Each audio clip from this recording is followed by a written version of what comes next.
الحمد لله رب العالمين الصلاة والسلام على رسوله الكريم وعلى آله وصحبه أجمعين وعلى من تبعهم بإحسان إلى يوم الدين. أما بعد، بواب الباب الإمام النووي رحمه الله في كتابه رياض الصالحين باب وداع الصاحب ووصيته عند فراقه للسفر وغيره والدعاء له وطلب الدعاء منه.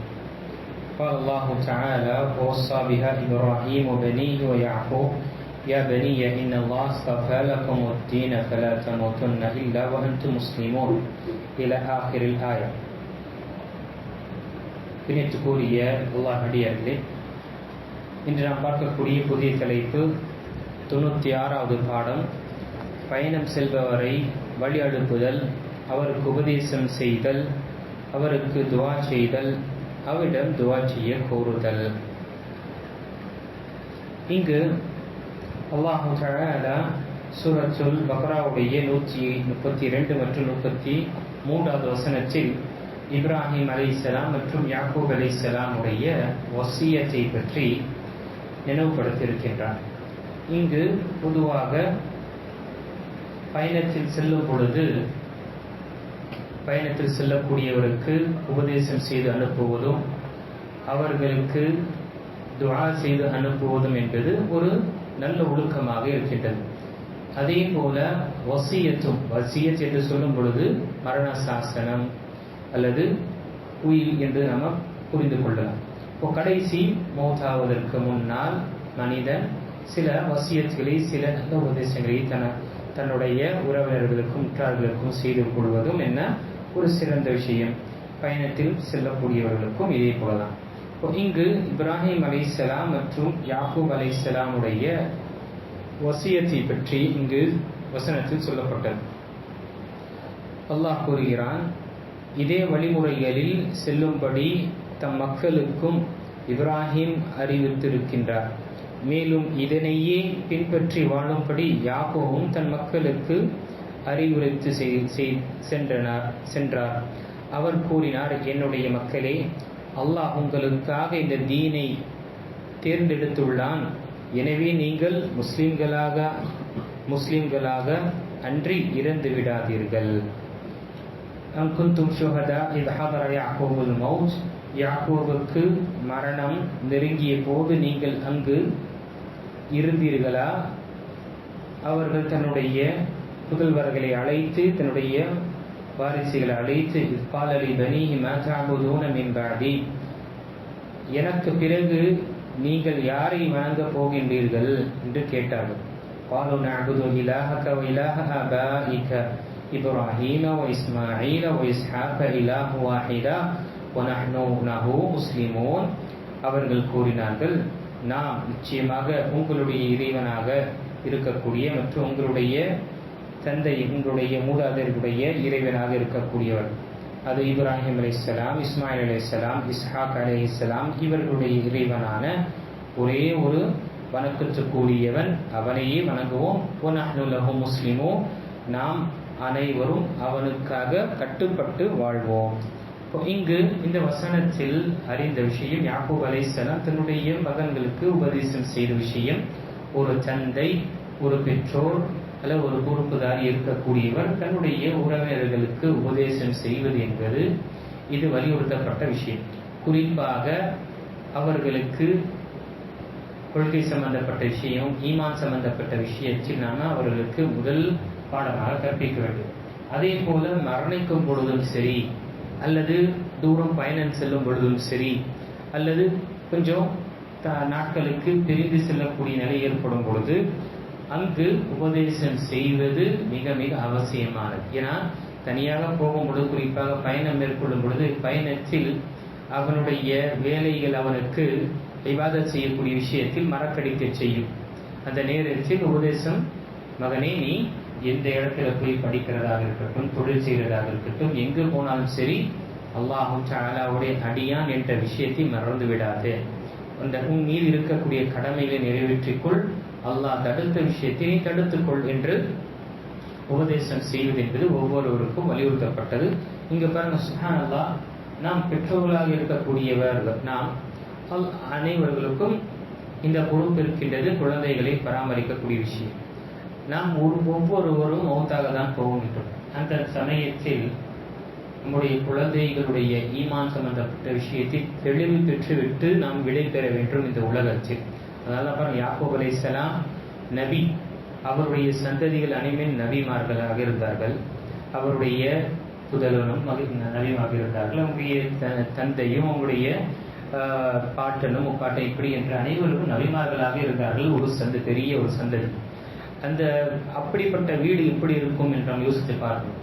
நபிமார்களுடைய வீடுகள் எப்படி இருந்திருக்கும்? மார்க்க விஷயங்களையும் கொள்கை விஷயங்களையும் கற்றுக் கொடுக்கக்கூடிய விஷயத்தில் அவ்வளவு செய்த பிறகும் கடைசி நேரத்தில் இந்த உலகத்தை விட்டு நான் பிரிய இருக்கின்ற, சரி என்னுடைய குழந்தைகளை நான் எந்த நிலையை விட்டு செல்கின்றேன் என்று உறுதிப்படுத்திக் கொள்ள வேண்டும் என்று யாக்கூப் அலைஹிஸ்ஸலாம் அவர்கள் கேட்டார்கள். எனக்கு பிறகு யாரை நீங்கள் வணங்க போகின்றீர்கள்?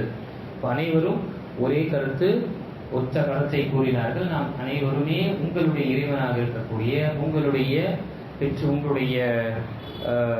தந்தைகளுடைய இறைவனாக இருக்கக்கூடிய இப்ராஹிம், இஸ்மாயில், இஸ்ஹாக் இவர்களுடைய இறைவனாக இருக்கக்கூடிய அந்த ஒரே ஒரு இறைவன், வணக்கத்துக்குரியவன் அல்லாஹ்வை தான் நாம் வணங்குவோம். பிறகு அவருடைய கட்டளை கட்டுப்பட்டு நாம வாழ்வோம். முஸ்லீமாக வாழ்வோம் என்றால் என்ன? நம்மை நாம் நாம் அவனுடைய கட்டளைகளுக்கு கட்டுப்பட்டு வாழ்வோம் என்று அவர்கள் வாக்குறுதி கூறினார்கள். நாமும் இந்த விஷயத்தில் சிந்திக்க கடமைப்பட்டுள்ளோம். ஹதீஸிலும் வரக்கூடிய வார்த்தை நபி ஸல்லல்லாஹு அலைஹி வஸல்லம் அவர்கள் எங்களிடையே உரை நிகழ்த்த எழுந்தார்கள். அப்பொழுது அல்லாஹ்வை புகழ்ந்து போற்றினார்கள், உபதேசம் செய்தார்கள், பல செய்திகளை கூறினார்கள். பின்பு அம்மா பஅத் என்று கூறிவிட்டு, அறிந்து கொள்க மனிதர்களே, நான் ஒரு மனிதன்தான். என் இறைவனின் தூதர் ஜிப்ரீல் அலைஹிஸ்ஸலாம் வரவும் அவருக்கு நான் பதில் கூறவும் வேண்டியதிருக்கும். நான் உங்களுக்கிடையே 2 விஷயங்களை விட்டு செல்கின்றேன். அவற்றில் முதலாவது அல்லாஹ்வின் வேதமாகும், அதில் நேர்வழியும் பேரொளியும் உள்ளது. எனவே அல்லாஹ்வின் வேதத்தை பற்றி பிடித்துக் கொள்ளுங்கள் என்று கூறி அல்லாஹ்வின் வேதத்தை பற்றி ஆர்வமூட்டினார்கள்.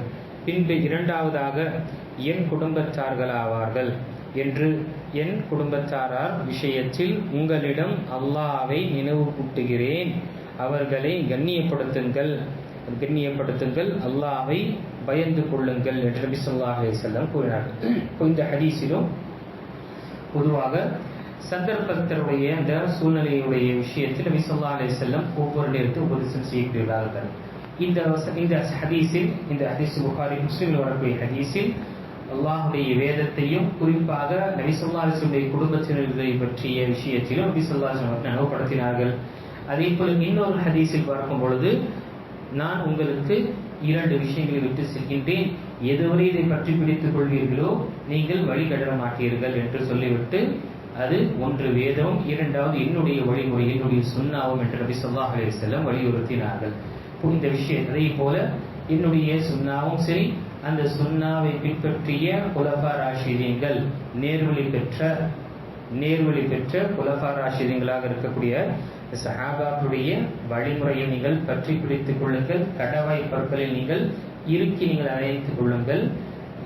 அதே போல புதிதான விஷயம், மார்க்கத்தில் புதுமையாக ஏற்படுத்தக்கூடிய விஷயத்திலிருந்து நீங்கள் அஞ்சிக் கொள்ளுங்கள். ஏனென்றால் ஒவ்வொரு புதுமையான விஷயம் பிதாத்து, அது வழிகேடுதான். ஒவ்வொரு வழிகேடும் உங்களை நரகத்திற்கு கொண்டு செல்லும் என்று நபி ஸல்லல்லாஹு அலைஹி வஸல்லம் உபதேசம் செய்தார். இங்கு அல்லாஹ்வுடைய தூதர் ஸல்லல்லாஹு அலைஹி வஸல்லமை கண்ணியப்படுத்த வேண்டும் என்று விரும்பக்கூடியவர்கள் அவர்கள் குடும்பத்தாரை கண்ணியப்படுத்துவதுதான் இருக்கிறது. நபி ஸல்லல்லாஹு அலைஹி வஸல்லமை கண்ணியப்படுத்துகின்றவர்கள் அவருடைய குடும்பத்தையும் நாம் கண்ணியப்படுத்த வேண்டும். என்ன கண்ணியப்படுத்த வேண்டும்? அவருடைய அந்தஸ்து, சொல்லப்பட்ட சிறப்புகளை நாம் ஏற்றுக்கொள்ள வேண்டும். ஆனால் சிலர் என்ன செய்கின்றார்கள்? ஒரு சாரார் என்று பார்க்கும் பொழுது, ஷியாக்கள் அல்லாஹ்வுடைய தூதர் ஸல்லல்லாஹு அலைஹி வஸல்லம் குடும்பத்தார்களை மிகைத்து அவர்களை அந்த அந்தஸ்தை விட அதிகமாக அவர்களை என்ன செய்கின்றார்கள்? அவர்கள் மீது ஈமான் கொண்டு சில நேரத்தில் இவர்களால் இந்த பிரபஞ்சத்தில் சில மாற்றங்கள் ஏற்படும் என்ற அந்த கொள்கையை வைத்திருக்கக்கூடியவர்களும் பார்க்கின்றோம். இவர்களை தவிர மற்ற அனைவரும் நவுதுபில்லாஹி மின் தாலிக், அல்லாஹ் பாதுகாக்க வேண்டும். சஹாபாக்கள் அவர்கள் வழி தவறி விட்டு காஃபிராகி விட்டார்கள் என்று சொல்லக்கூடிய நிலையும் நாம் பார்த்து கொண்டுதான் இருக்கும். 7 சஹாபாக்களை தவிர அனைவரும் காஃபிராகி விட்டார்கள் என்று சொல்லக்கூடிய ஷியா தான். சஹாபாக்களை பற்றி விமர்சனம் ஏற்படுத்தக்கூடியவர்கள் யாராக இருக்கட்டும், அவர்களுடைய விஷயத்தில் நயவஞ்ச லட்சணம் இருக்கும். எந்த அளவு விமர்சனம் அதிகமாக இருக்குமோ அவர்கள் குஃபரை நோக்கி செல்லக்கூடியவர்களாக இருப்பார்கள்.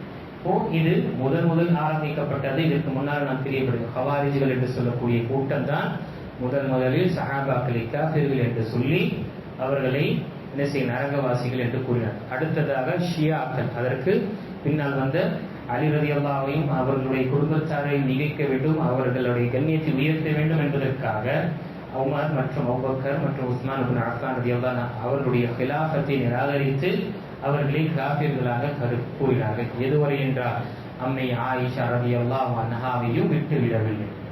அதை அவர்களையும் என்ன செய்தார்கள், இவன் நரகவாசி என்று அல்லாஹ் பாதுகாக்க வேண்டும். இப்படிப்பட்ட ஒரு விமர்சனங்களும் அவதூறு சுமத்தக்கூடியவர்களாக ஷியாக்கள். இங்கு அஹ்லுல் பைத் என்று சொல்லப்பட்ட விஷயம் பார்க்கும் பொழுது நபி ஸல்லல்லாஹு அலைஹி வஸல்லம் குடும்பத்தினர்கள், நபி ஸல்லல்லாஹு அலைஹி வஸல்லம் மனைவியர்களும் குடும்பத்தில் சார்ந்தவர் தான். மனைவி அவர்கள் குடும்பத்தில் சேரவில்லை, அந்த குடும்பத்தில் அது உண்மையான ஒரு குடும்பமாக இருக்காது.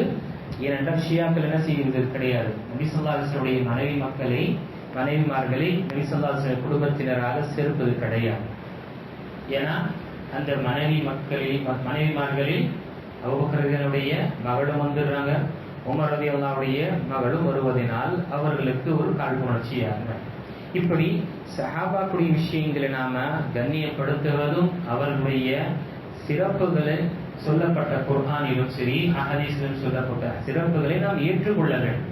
சிறப்புகள் என்ன, அது தற்காலிகமாக சொல்லப்படல். குர்ஆனில் சொல்லப்பட்ட சிறப்புகளாக இருக்கட்டும், ஹதீஸில் சொல்லப்பட்ட சிறப்புகள் என்ன, டெம்பரரி சிறப்புகள் கிடையாது. எதுவரை குர்ஆன் ஓதப்படுமோ, எதுவரை அது குர்ஆன் இந்த உலகத்தில் அல்லாஹ்வுடைய நாட்டின் பிரகாரம் இருக்குமோ அதுவரை அவருடைய சிறப்புகள் இருந்து கொண்டுதான் இருக்கும். அதே போல மறுமை வரை இருக்கும் அவருடைய சிறப்புகள். அவர்களுடைய சிறப்பை போல யாரும் அடைய முடியும்.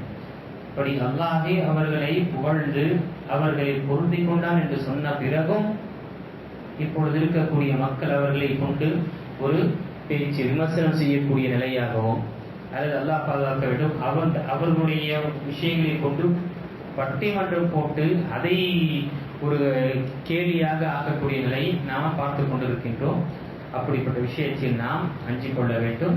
ஆக இந்த ஹதீஸில் இந்த தலைப்பில் நாம் பார்த்த விஷயம் குறிப்பாக நாம் நம்முடைய குழந்தைகளுக்கு எதை கற்றுக் கொடுத்தாலும் சரி, ஒரு தௌஹீதுடைய விஷயங்களை கற்றுக் கொடுக்கக்கூடிய விஷயத்தில் மறந்துவிடக்கூடாது.